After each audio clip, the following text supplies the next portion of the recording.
Hey up everybody, my name's Joshua Morrison, director of Jonny Mozza's Lessons in Confidence, and today I want to talk to you a little bit about alcohol and how it's kind of a bad thing in general. I mean, you already know that obviously, but I don't know, it's quite a hard video to make this because it involves me being quite upfront and personal, and I've got like friends and family and stuff that watch these videos now, so and it's something that like we don't really talk about, you know, in general as a society.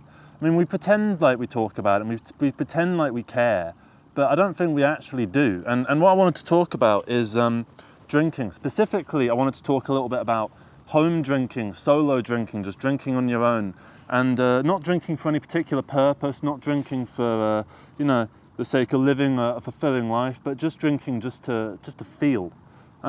So I first started drinking in 2016. I was 17, which by most standards is actually fairly late.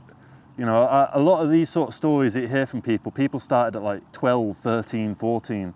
I didn't, and when I first drank, it was at a wedding up in Scotland, and it was honestly one of the best times of my life. Because it was such a huge event and everything was so larger than life. It was quite a big scale wedding, you know, they booked out a huge place and we had like a big garden party and stuff, and it was really, really nice. And it was my first time properly getting drunk, and the Scots know how to fucking drink. Let me tell you that, they really know how to drink.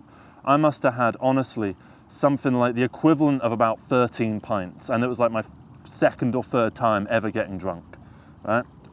And you know, I got back from Scotland and, you know, I was kind of all right for a bit. And because I was in college at the time, and I started to drink more, you know, with friends, and we'd go to people's houses or we'd go to the pub and we would get drunk. And when you're that age, you're sort of 17, trying to like, you know, get your older looking friend to go in a place because he doesn't get ID'd.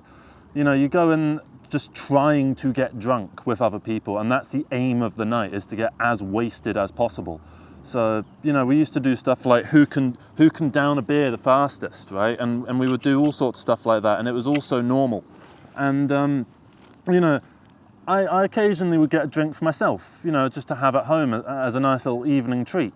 And that went from being, you know, every once in a while to being fairly regularly to being every other day to being every day. And then once it was every day, it was like, you know, 1 or 2 wasn't enough anymore. Then I needed to get 3 or 4. And they sell them in packs of 4. So you buy 4 and you feel like you need to have all 4. So you end up drinking more and more as a kind of a result of the way that the product is kind of marketed to you. And I don't know, when COVID started, I'd probably been drinking for about 3-4 years at that point.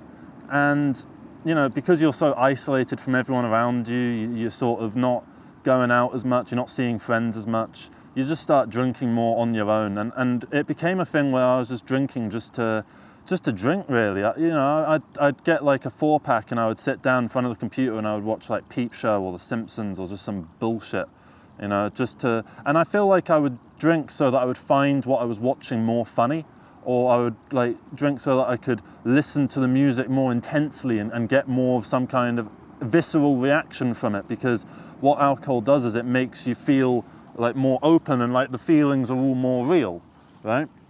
And you know, I went from my late teens to my early 20s to my mid 20s, and this wasn't getting any better. In fact, it was just getting worse. And I started working in pubs, and working in a pub is a really terrible environment for people that drink. And I think most people that work in pubs already drink, already smoke, and it was just really bad, because what you end up doing is you end up staying after work and having a pint, and then 3 pints, and then 4 pints. And pints at the pub are expensive, even if you're fucking 20% discount, they're still expensive. So you're going to work and you're spending most of your paycheck on that workplace, and you end up just drinking a ridiculous amount with people that you're not actually that bothered with, but you're with them all the time, so they just becomes like the norm for you, right? And you know, you go to your friends, and you know, it's not really fun anymore. It's just the sort of thing that you do just because this is what we do and what we've always done. And we just drink just for the sake of it. And you know, you stop being drunk after a certain amount of time. You stop actually drinking just to, you know, get drunk. You just start drinking just to feel normal. And you know, once you start drinking every day, you're always drunk because, you know, alcohol stays in your system for 48 hours, right? So that means that if you're drinking, you know, more than every 48 hours, that you are always drunk in some capacity. Maybe sometimes you're more drunk than others, but you're always still a little bit inebriated. You know, because going to sleep and you know, having a hangover, it's not like when you're hungover, you're actually sober, you're still a little bit drunk, and that's kind of what causes the hangover, is how I kind of look at it. I don't know exactly how true that is. I don't know, I just feel like in 2022, I started to really feel like there was a problem because it started going from buying one 4-pack of these, which are £3.09 in the Lidl, right, to buying 2 packs of them per day. So that's £6.18. On the cheapest possible one, you know, and if I went to, you know, to the shop down the road, it'd be double that price or more. So every day between £6 to £15 is going on this, right? Not food, not transport, not all the other necessities that you need to have. And because it's so addictive, you end up putting this before things that are more important, you know. And I would start to not really get like the nice food that I actually like, and I would just start getting crap just because it was cheaper, so that I could buy more of these, which are also really cheap. And it's just kind of, I don't know. You sit and you look at it sometimes whilst you're drinking, and you think to yourself, God, I'm a fucking loser. What the hell am I doing? Is this what I'm going to be like for the rest of my life? You know? And, you know, sometimes I would walk past like crackheads or alcoholic street drinkers and stuff, and I would think, is that my future? Is that what I'm going to become? Is this problem going to get worse and worse and worse? And I feel like the more I'm talking about this, it sounds like, you know, I was some like mega alcoholic, you know, I was fucking going out like getting totally blottoed and fucking like, you know, doing crazy stuff, and you know, that could be kind of fun and wacky. No, it wasn't like that at all. It was incredibly boring is what it was, because I would drink basically on my own, in my room, at my desk, watching shit on the fucking computer, like, you know, just random YouTube videos or random songs or live performances, or, you know, like clips of Peep Show or Faulty Towers, and I would just circle through the same fucking things again and again and again, right?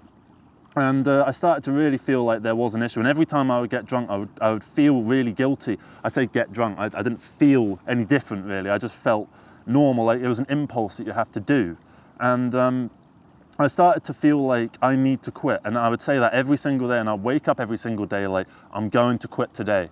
And it would get to around sort of 5 p.m, 6 p.m, because I had a rule, I wouldn't drink before 5 p.m. And that made me feel like I was a normal functioning member of society, because I didn't wake up and immediately have a fucking, you know, shot of vodka with my mouthwash or whatever, you know, like, or whatever. I wasn't like carrying a flask to work or stuff like that. And that made me feel like I wasn't an alcoholic. I was actually just a normal functioning member of society, because this is what everybody does. Everybody goes out and just gets on the piss, you know. And yeah, I started to wake up every day feeling guilty. And I used to also wake up in the morning and I would not want to go on my phone, because I would be really worried about what dumb shit I'd sent to people. You know, would I have gone onto some like old group chat and like just sent like some long ramble about some bullshit?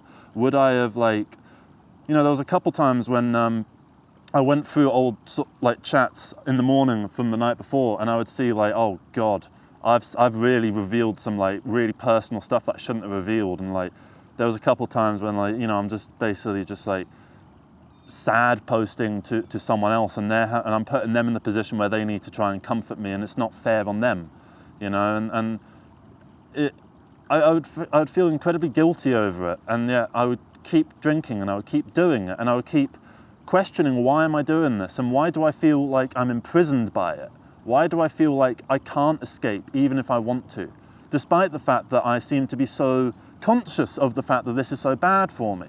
Why is it that I'm so aware of the prison that I'm in, and the door is right there to leave, and yet I'm not leaving? Why are the chains invisible?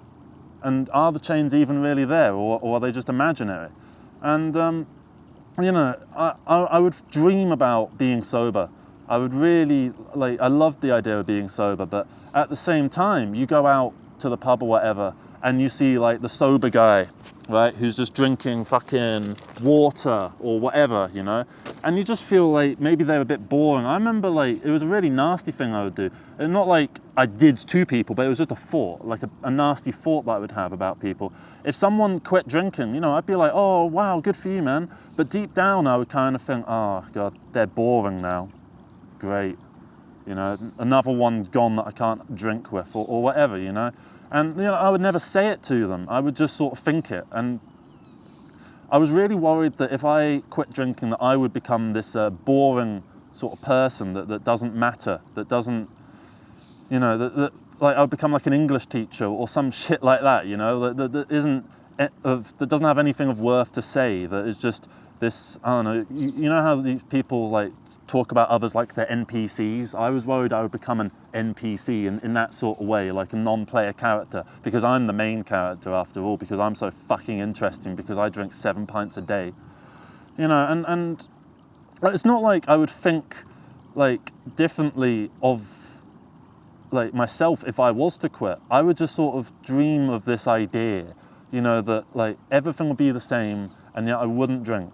And I was almost, I don't know, maybe I was scared by the idea because I thought it was impossible, and that the only way it could be achieved is I did become this, you know, non-entity, if I had to like sell my soul or something like that, like my personality is based around drinking. And that's what I started to realize, and realizing that kind of helped me to begin the journey of getting out of it. And I would sort of sit there. And I remember I used to post on Reddit, like, is it normal to drink fucking 7 pints a night? And you know, sometimes people would say, yeah, that's totally normal, you know, and I feel kind of, you know, validated by it. And, you know, I started to realize that I don't need to fucking book a holiday to like the middle of some random, like Vietnam or something, and go on a lash and like get prisoned in fucking Vietnam, you know, to be an alcoholic. I don't need to hit rock bottom and end up on the streets to be an alcoholic. I don't need to wake up in the morning and immediately reach for the bottle to be an alcoholic. And alcoholism is really fucking boring. There's not much to it, and you don't have to be drunk and visibly drunk to be an alcoholic. You just kind of plateau, and you just this constant like inebriated state where everything feels sort of whatever. And, you know, it feels like I would just drink to feel normal. And that all became really scary. And I was always trying to quit. And sometimes I'd manage like a couple days here, or maybe 3 days there, or a week here. And then I would end up going back to it because I feel like, okay, I've made it 7 days now, I can go back. You know, because I've shown to myself that I can handle it, right? And every single time it would go from like, oh yeah, back to once every other day, back to every day, then back to where I was before, drinking 7-8 pints a day. And that cycle happened for probably about 2 years. And I was always talking to everyone about how I would want to quit beer and drink, and I would never drink again, and all that sort of stuff. And the idea of never drinking again really scared me, because like forever is a very long time to say something to yourself that you're going to do, that I am never going to drink again, right?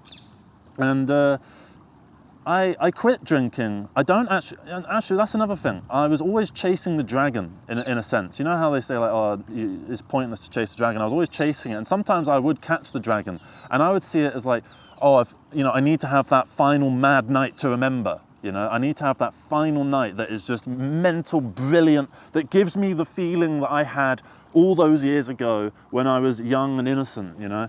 And every time that would happen, I would quit for a couple of days, and then like I would pick up a drink down the shop because I would get this temptation. And, you know, I would be aware and conscious of how stupid it was. And yet I would do it every single time. And nothing would change. And I would just do this again and again and again. And like I went up north a couple of times because me and a friend, we go up north quite often. And we get like an Airbnb and we just go film some videos and like go see some sights and stuff. And like I realized I was drinking like all the time, and like I was just doing nothing but just get drunk. And like he even commented like, you are having a lot, and I was just like, no, I'm not. Like I know people that drink way more than me. And it's not like, alcoholism isn't a fucking competition. like drinking is not, it's not a game that you play to try and get the high score. It's a way to try and make yourself feel more real, because at the moment you feel fake because you're discontent with the world that you're in. That's why alcohol consumption rates are so high in like third world countries. That's why, you know, the lower class tend to have more alcohol problems than the upper class. That's why all of these things kind of occur, because you're depressed and so you drink to try and alleviate your depression. But alcohol in itself is a depressant, so it's a total fucking waste of time. It's like, I don't know, it's like drinking coffee to try and solve your insomnia.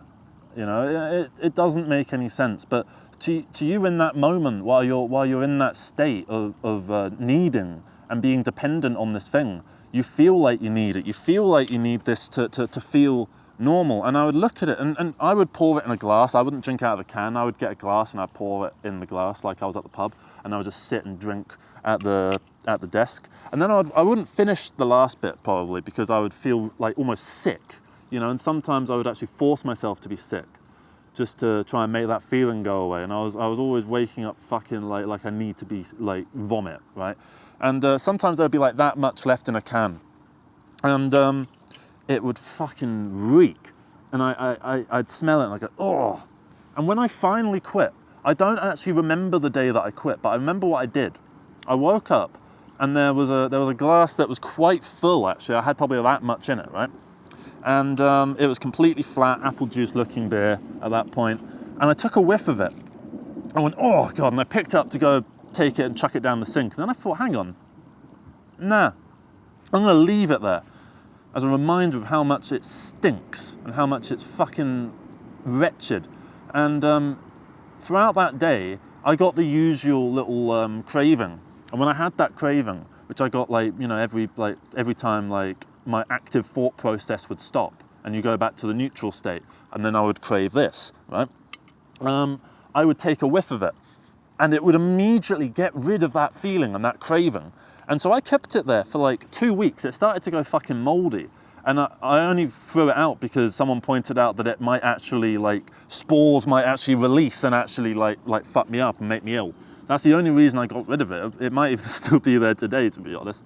And, you know, since that moment, I thought, like, every other time I would try to quit, I would have so many temptations. I'd be at the pub, like, not shaking, because I never got shakes or anything like that. I didn't get yellow-faced or anything like that.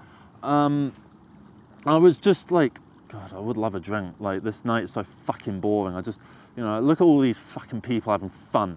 You know, look at them having a fucking drink. Look at that person having a drink. Oh, they're having so much fucking fun. You know, I just want to, like, do this,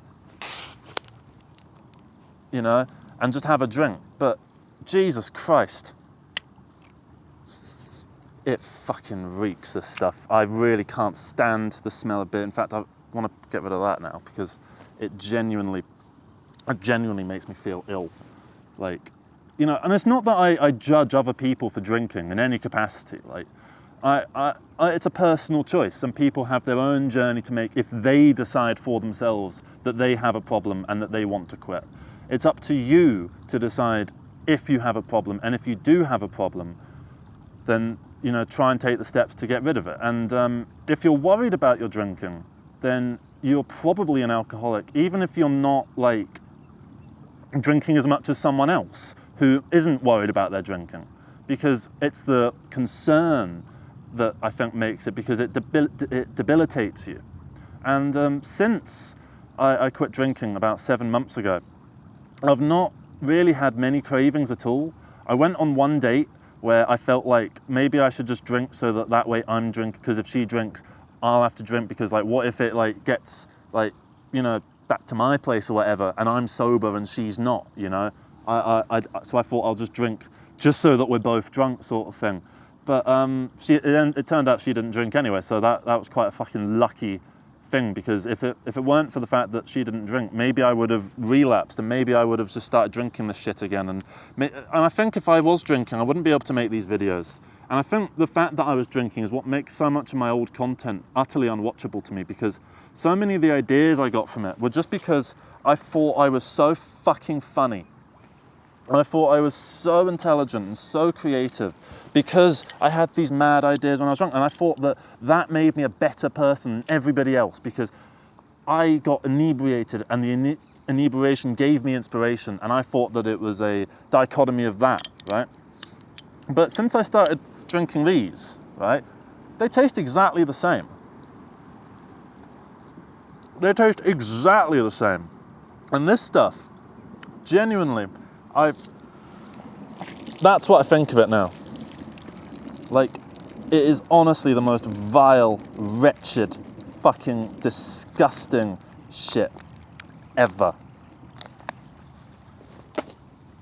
And, you know, I was a little bit scared to make this video for a few reasons, because one, it's an incredibly vulnerable thing to do, to admit that I had a problem.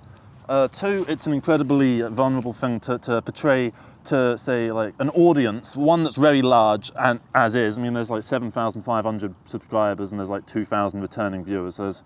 And, you know, then there's my family and friends, and like my nan watches these videos, so now she's gonna know I had a problem. And, you know, I didn't want to make it for that reason, and I also worried that if I made this video that it would make me feel like, oh, I'm okay, I can drink again. And that's why I didn't make this video for quite a long time. But I don't know, I just felt like it was something I had to figure out, because once I quit drinking, I realized that I was having more fun.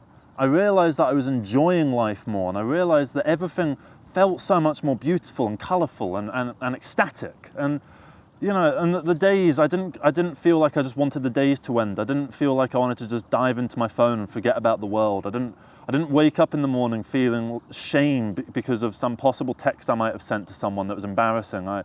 And I felt like I could be productive, and I felt like I could get stuff done. And since I quit drinking, I've been so much more productive, and I've managed to get stuff done all over the shop. And, you know, that's all very obvious side effects of quitting booze. But what I didn't expect was just how much more holistic and visceral the world became.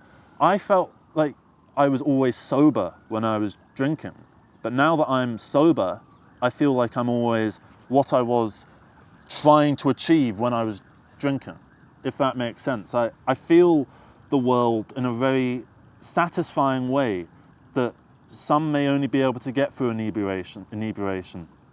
And, you know, I go out on nights out. I go to the pub, I go clubbing. Well, I don't like going clubbing, but I do go clubbing. You know, I go to live shows and I go to friends' houses where everyone's drinking, all that sort of stuff. I'm surrounded by alcohol and loads of people drinking and getting drunk, right? And you know what? I get drunk off the vibes. That was something I was a bit worried about when I quit. Like, I quite enjoy the whole, like, stumbling home at 2 in the morning, spouting shit and shouting shit with your mates. And I thought that might never happen again. But no, it didn't. In fact, it actually became more common. The crazy nights out actually became more frequent after I quit drinking, rather than less. I felt more childlike wonder, rather than less. And every night just felt more whole and interesting, and life just felt more real after I quit drinking. That's kind of it, really. Like, and now it's been about 7 months, and I can count the number of times I've even vaguely had a temptation on one hand, and of those, only one of them was any like real threat. And that was only because I was going on a date and I didn't want to be like the sober one to someone who's drunk, you know? So that was the only reason. And the other times were just like, you know, your usual call from the void sort of shit. You know, like you're walking down the road and you see, you think like, oh, what if I just throw myself in front of that car? You know, you're not actually going to do it, but like, and it's almost an intrusive thought. That's the only time that it's ever really come up, and that's only happened a small handful of times. And every time it's happened, I just think, God, wouldn't that be funny? Wouldn't that be stupid, you know? And you know what? Now I sit at the desk and I have maybe 1 or 2 of these. And, you know, I watch the same peep show, faulty towers, YouTubers, fucking bullshit that I did before. Nothing inherently changed in my life. Like, if you're thinking about quitting drinking, the sober life is not like different in any real capacity. It's only slightly more, right? It's only slightly more. And you can still do all the same things you did when you were drunk. You still have all the same experiences, and you can still get drunk, right? I still get drunk. When I stumble back at 2 a.m. with my mates, I've had like 4 or 5 of these, right? And they've had like 4 or 5 like real beers, right? And we're chatting shit, and I feel just as drunk as everyone else. I feel like I'm having a good time, and I feel like I'm not unhappy with the state of the world, and I feel actually content with things for the first time in a very long time. And you know, I don't know what the future will bring, because I've never said that I have quit drinking. I wouldn't say I've quit and I'm never going to drink again, because forever is a long time. I just think of it as I'm not drinking at the moment. I think of it as I'm not drinking right now. Right now I'm just having these, you know. Or do you know what's also good? You can go to the pub and just order water, and water's free.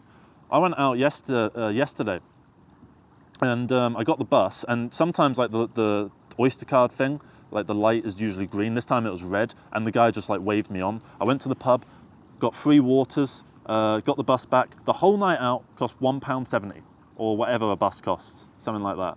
And you know what? If I was drinking that night, probably would have cost about 30 quid. I think there's a couple things that frustrate me, and they're not to do with the actual quitting of the drinking. It's to do with the way that these are put around. So first off, you know, you don't really get as much choice. Like when I was drinking, I would never have drunk Heineken, but now it's my main drink, right? What also frustrates me is that they put the non-alcoholic stuff in, like, amidst with all the alcoholic stuff. So you have to go down the alcohol aisle and like choose it. And sometimes in some shops, it's like literally intermixed. Like they'll have the Heineken like original, and then they'll have the Heineken Zero right next to it. I went out about 2 weeks ago, and I went to get 4 of these. Right, so I went to a corner shop, and I got one out, and I got the second one out, and I got the third one out, and I got the fourth one out. And I was walking to the till, and the person I was with pointed and was like, "Hey Josh, you've accidentally got on a normal Heineken." And I looked at it, and I was holding 3 Heineken Zeros and a Heineken Original. And I thought, what? That's weird. That's weird. So I put the Heineken Original back, and I went and grabbed another from the shelf. And then she pointed and was like, "You've done it again."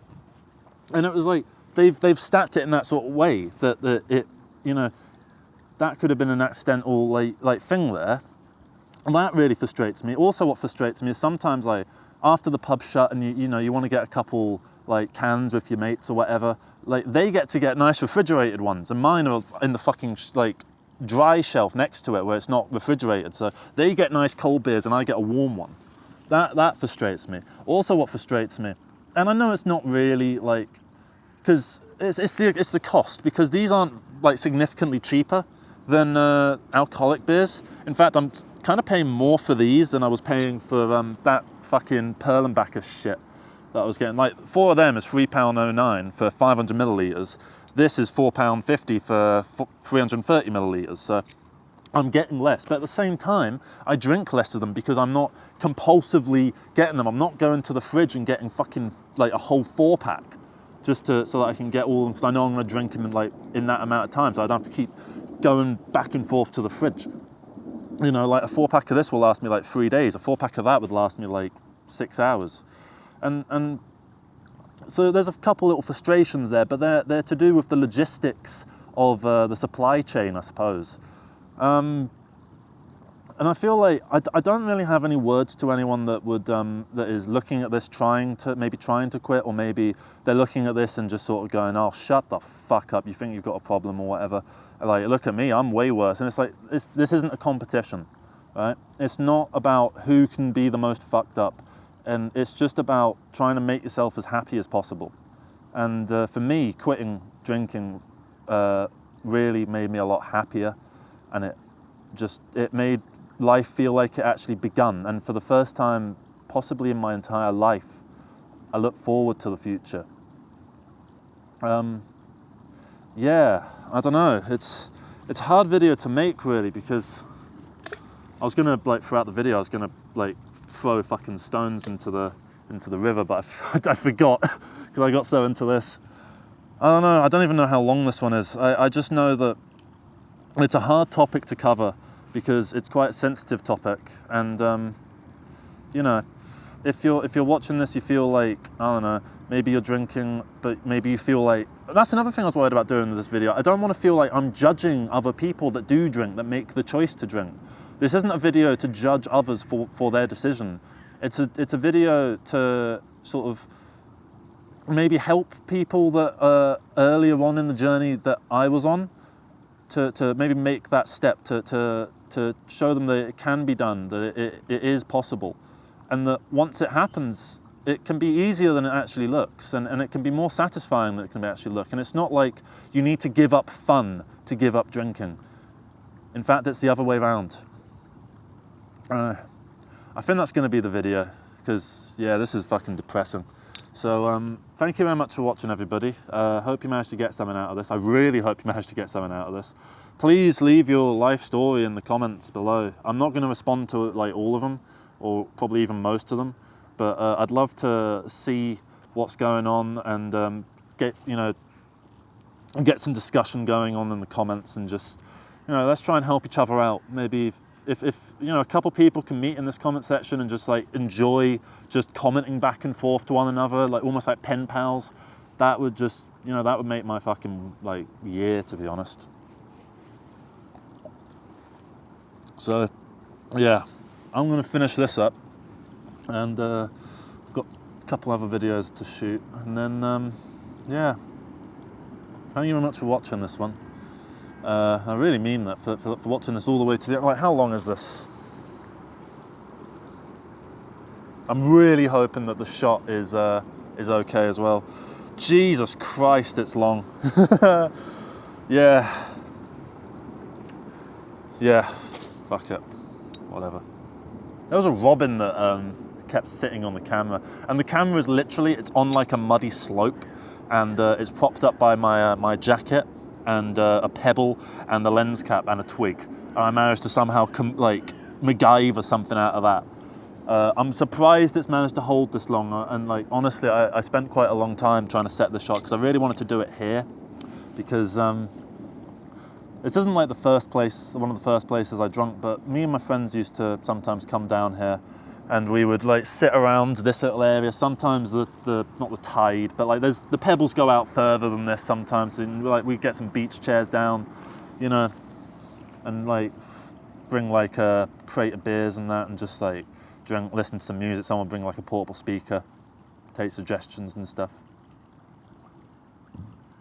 And you know what? I don't even feel the need to be nostalgic for that stuff, because now that I've quit drinking, that stuff has begun to happen again, and life has become more interesting.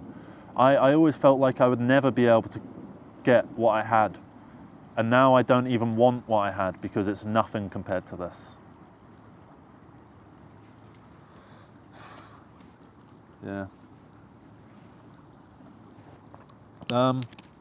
Yeah. I'm looking forward to the texts that I get from family and friends because of this fucking video.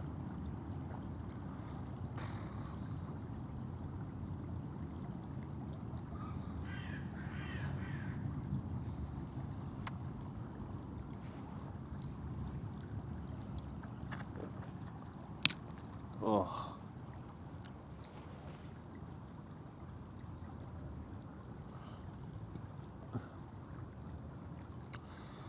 Also, alcohol kind of makes you sweat, like a nasty beer sweat.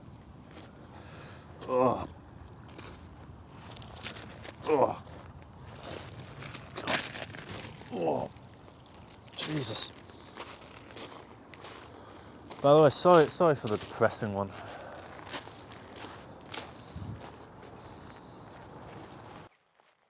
Right, just so you see, I am like picking up my shit after me, so I'm not just littering.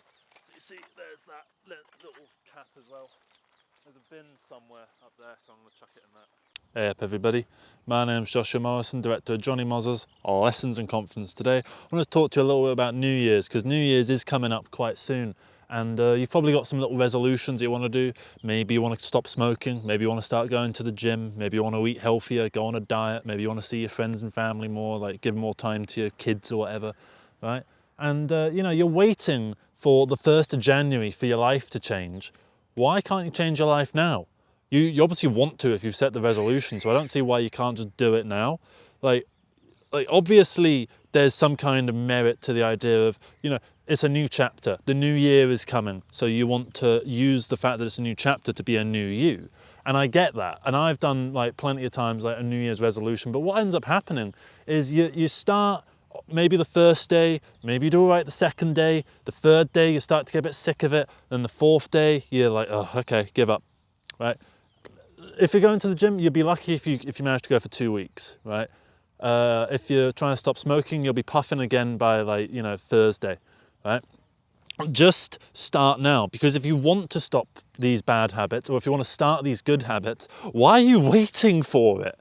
I don't get that, right? But then I kind of do, because I've done it as well, and it's a stupid idea, right? The idea of a New Year's resolution is just inherently ridiculous. What's the good about the idea is it encourages people to be better and to improve themselves. That's good.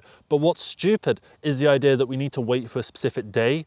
That's like saying, oh, I'm going to start like going to the gym, but only after April the 23rd. Why? What happens on April the 23rd? Oh, well, something happens. It's a new chapter. Like, the only reason that the 1st of January is a new year is because of our current calendar. In China, they think that like the 15th of February or whatever is a new year. I think in the Islamic calendar it's something like August. Probably completely wrong on that, but you get my point. The idea of a year doesn't mean anything, because it's not like the Earth gets hotter and colder based on how far away it is from the sun and where it is on the orbit from the sun. That's what I always thought, but then I realised, well, hang on, Australia is apparently winter there when it's summer over here, and vice versa. And you know, it's not like the Earth is further away from the sun, like millions of miles further away from the sun in on the southern hemisphere, but not on the top hemisphere. It's just ridiculous. So what I think you should do is just start doing your little New Year's resolution now, because the idea of a year is just pointless. The only reason we have it is for bookmarking purposes, and your life doesn't revolve around some like guy's schedule that you came up with this 400 years ago.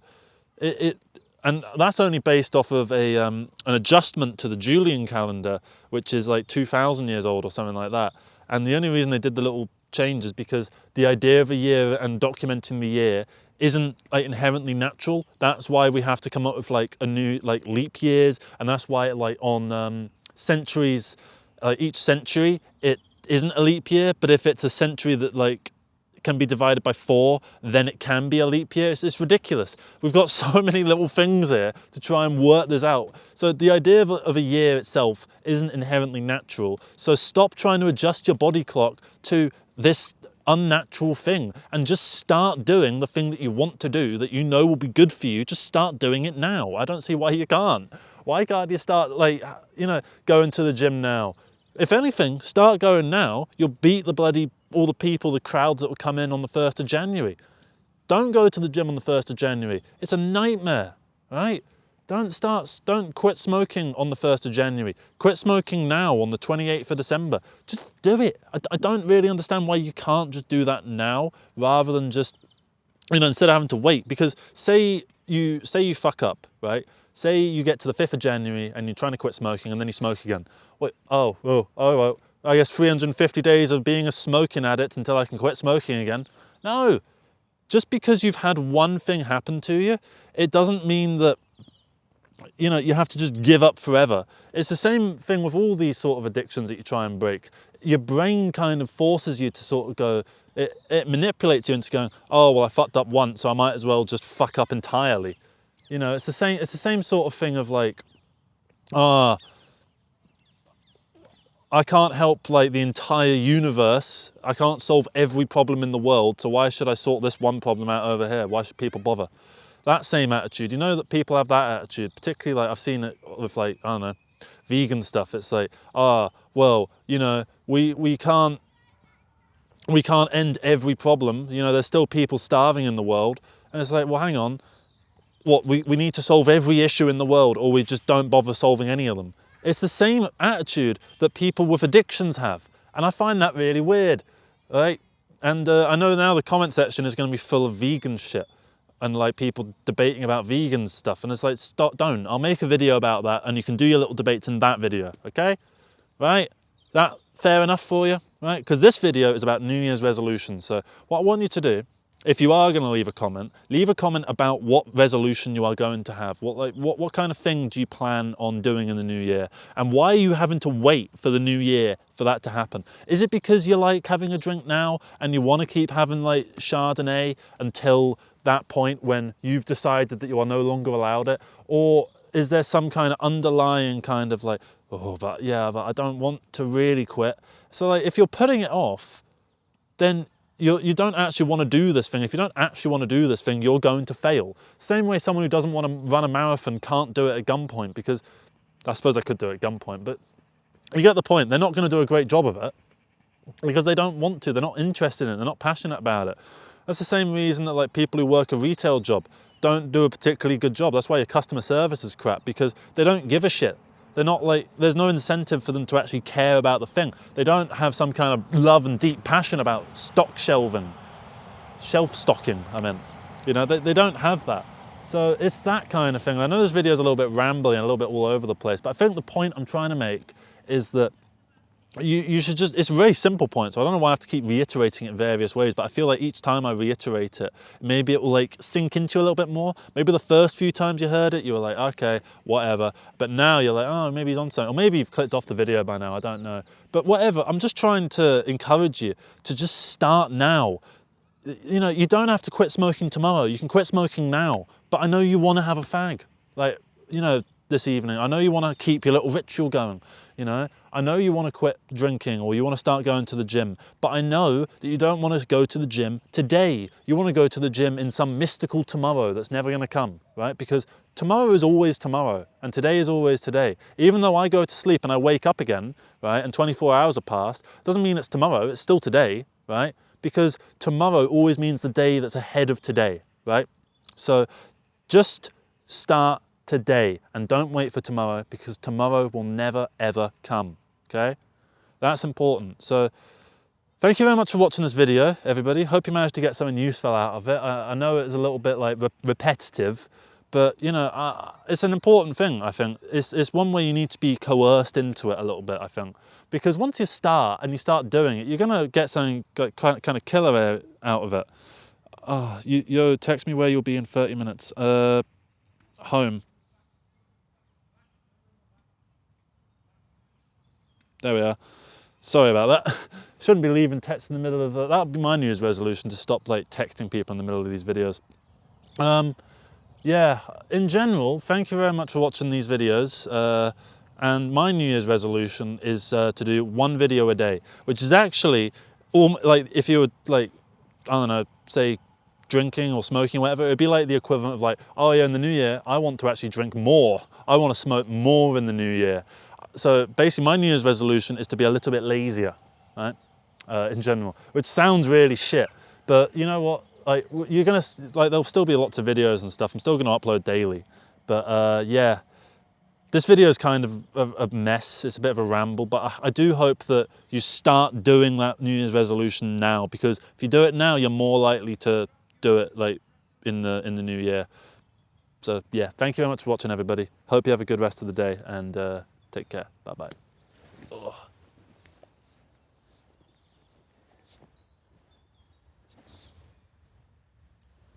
Hey up, everybody. My name's Joshua Morrison, director of Jonny Mozza's Lessons in Confidence, and today I don't really know what to talk about, and I've been thinking about that for the past few days, sort of wondering, how long can I keep doing this whole walking around, finding little locations, talking about whatever's on my mind? Because how much really is on my mind? How much is on a person's mind? How much does one individual have to say?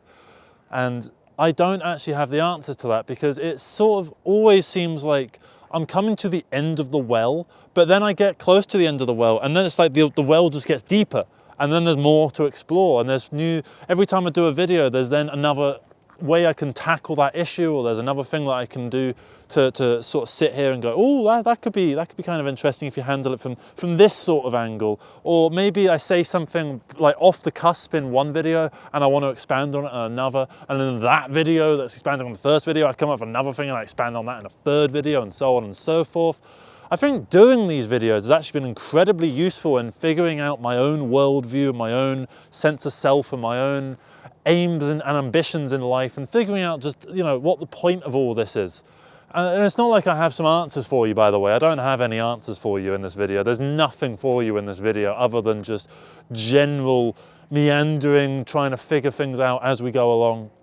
And that's cool. It's good to figure things out as we go along, because what's the alternative? You figure everything out beforehand and then you just paint your numbers your way through fucking life? What are you gonna do? Just sit there and just sit in the passenger seat in the car as your car just drives you through, you know, your 30s, your 40s, your 50s, your 60s, your 70s, and then you're just dead once you get to your destination. You're just looking out the window the whole time. You weren't in control. You just sort of went along with things and didn't really take, you know, initiative to be your own person, your own self really, and find your own way around things, and, you know, take risks. And whenever you take a risk, you know, new things can come from that. I think everything that has ever happened that's been good in my life, at least, now and maybe yours as well, has come from the fact that I took a risk. And I don't know how to necessarily quantify that. I mean, I can say basic, like one, for instance, is when I did a film up in Sheffield a few years ago, and that sort of opened up an awful lot in terms of myself and who I can talk to, and what, you know, connections are, and you know, my sense of geography as well. It really opened up a lot for my own self, and that's good. That's a very good thing compared to if I had just stayed home and done nothing. You know, there were some negative experiences that came out of doing that, but I would rather take the bad and have some good as well, even if the bad outweighs the good, because otherwise you're just going to get, you know, mediocrity and nothingness. And do you want a life that's full of nothing? Obviously, like, part of life is to try and reduce suffering. No one wants to maximize suffering. That's not what I'm saying. But I think it's good to have a little bit of the bad so that you can have a little bit of the good, even if you end up with a fair bit of the bad and a little bit of the good. It's fine to have these things. It's fine to go through life making some wrong decisions from time to time and learning from them. As long as you know, learn from them and you decide what works for you and how things should, you know, continue for yourself, then you're doing everything right. That's all you need to do. And as long as you have fun along the way and you explore stuff and it's all working, then what do you really have to worry about? Obviously, I'm not talking in terms of material, physical things like, you know, monetary, financial worries and stuff like that. I'm thinking more from a internal, philosophical sort of point of view. What do you have to lose from not taking risks? And I mean that in the sense of, you know, small things, trying out a new hobby, or you know, going to that event that you kind of don't really want to go to because you feel like it's going to be a little bit boring. Go, and if it's boring, it's boring. And then you can talk to someone about how it was boring. And then they can relate to you because they've also gone to a thing that was boring as well. And we all have those experiences, and we can relate to other human beings because of that. And we can just do stuff that way. And that's fine. Why worry about things so much? Why let our own heads prevent us from achieving our aspirations? Because, you know, we can set whatever aspirations we want. And if we achieve them, then we're doing something right, aren't we? So why not, you know, set them to something that's achievable and make sure that you can actually do them. Obviously, like, don't set your aspirations to be like, I don't know, president of the fucking world or something, because you don't get that. You're going to be a bit annoyed, aren't you? And, you know, I suppose we've all at some point wondered what it'd be like to be the emperor of the universe. And to be honest, I don't think I'd want it. I'd rather just sort of mill about, really, doing these videos, because if anyone can take anything away from this video, it should be this. Don't worry so much, but don't go with the flow just blindly. You know, take some time to look at both options, or as many options as there are. Make a decision, own that decision, because if you own the decision, that's your decision. And even if you regret the active decision itself, you can't regret the consequences of that decision, because the consequences of that decision are what lead via the butterfly effect to all the beautiful things that come to you later down the line in life. Like, for instance, I don't know, say if you fail your GCSEs. Failing your GCSEs means you can't get into the university you want. Not getting into the university you want means you end up in another university where you meet your best friend, right? If you've gotten your GCSEs, you've never met this person. So would you rather pass your GCSEs, or would you rather have this person? Well, now you've got this person, you've already made the decision. You've already, well, it's not really a decision, you failed your GCSEs. You tried to pass them, obviously, but you just failed. But you've got this at the same time. So everything that has, every time a door closes, a window fucking opens. That's the phrase, isn't it? And it is true. Every time something bad happens, as long as you're on the lookout for windows, you'll find them all over the fucking place. Because it turns out you're in a fucking church or something with like painted glass windows all over the fucking shop. There's so many windows out there that you can be finding and, you know, climbing through and getting to the new experiences. But if you just stay in that room with a closed door and an open window, just sort of looking over like that, and the window's over there, well, you might as well just not even exist, really, because you can just, you know, you're not doing anything. You're just going through the motions of life. Fuck the motions. Try stuff. Even if it fails, even if you end up upset because of it, you tried it. What's the harm? You know, it's only you, and you can take the brunt of things because you are a powerful fucking individual and you know that you are. So why not try it and see what happens? And if it does succeed, whatever it is that you want to do, whatever it is you want to try, whatever it is that you've been offered up on a silver plate, just try it. See what fucking happens. And if something good happens, then something good happens. And that's fine. Like, for instance, with this video, I literally started this video by saying, "Hey up everybody, my name's Joshua Morrison, director of Jonny Mozza's Lessons in Confidence." I didn't know what I was going to say after that. I had no clue. I didn't have a single iota. I was kind of wandering around up and down as the light was going, thinking, what am I going to say? What am I going to say? What am I going to try and think of? And I was looking through the various titles that I've got on my phone. I've come up with titles for various videos on my phone, and I've just got a big list now. And sometimes I just pick some. I couldn't think of anything, so I just thought I'm just going to impromptu it and just see what happens. And it turns out what happens is, you know, maybe not the best video ever, maybe it was a bad decision to make this video, but at the same time, if this video can help one person, then I've climbed through the window. And if it doesn't help one person, then maybe it leads one person to do something else, or maybe it helps me to make the next video a bit better, or whatever, you know? Everything has consequences, but those consequences bring opportunity, is the way that I see it. And I wouldn't trade that for fucking anything. I like the fact that the world works like that. The world is pretty decent. And obviously there's problems within the world. I'm not saying that the world is fucking hunky-dory or anything. There's loads of issues with the world. But all we can do is just try and make the most of it, really. So, yeah, I think that's going to be the video. Thank you very much for watching this utter mess of a video where I think I've just bounced from topic to topic. This is kind of a sampler of what all these videos are like. Some of them are more focused than others, but this is basically what they are like. It's me sort of figuring stuff out. I'm gonna see if I can grab that. Yes! Get in! It wasn't exactly a slam dunk, but it was something. So yeah, thank you so much for watching this video. Have a good rest of the day. Love you all. Please leave your comments below about, leave your comments below about what the hell you think this video is about. And if you have a better title than whatever I've titled this video, please suggest it, because fuck it, you know? So, bye-bye, everybody. Have a good rest of the day. Take care. And, yeah, you're great.